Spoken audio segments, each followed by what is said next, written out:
yung kailangan yung mga lupa para sa right of way sa pagtatayo ng subway, sige na, binibigay namin sa inyo, gamitin nyo na.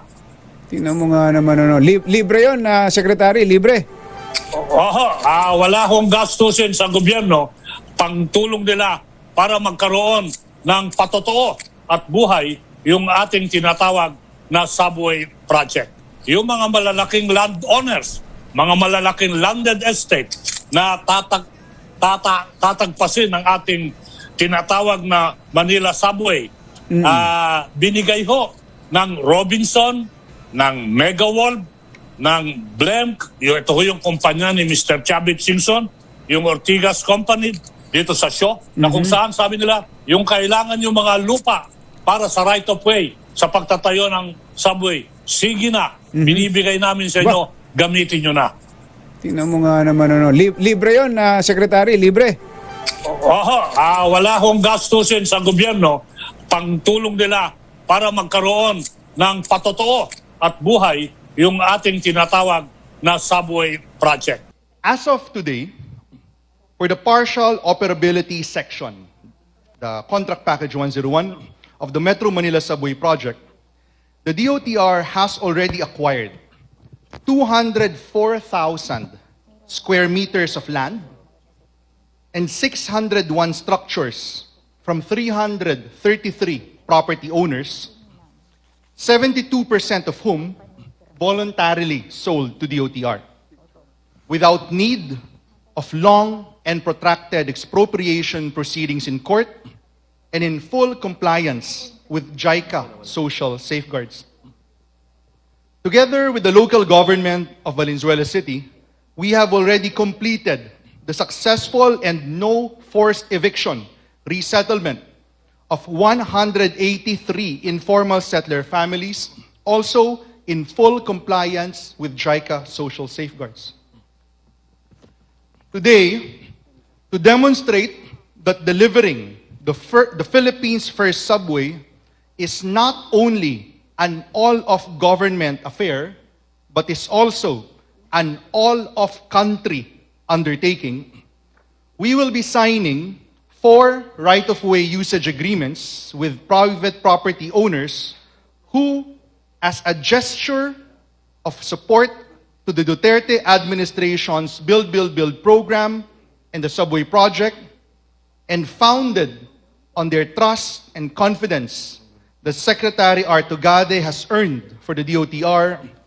these 4 partners have agreed to the use of their properties for the subway at no cost to DOTR.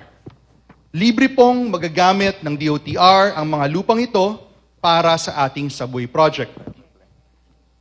From Blemp Commercial,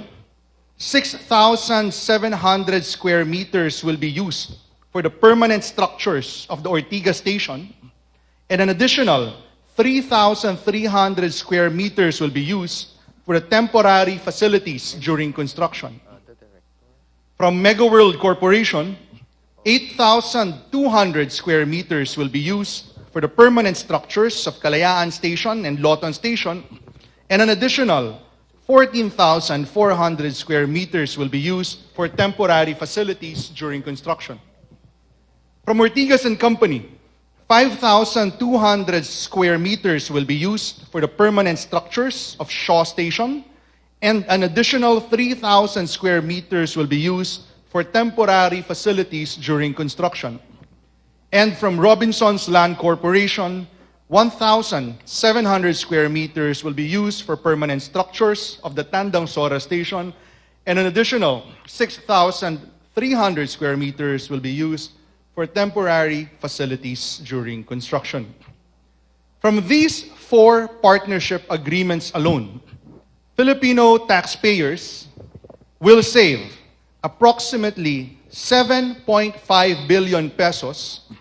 for not having to purchase 21,800 square meters of land for permanent station structures,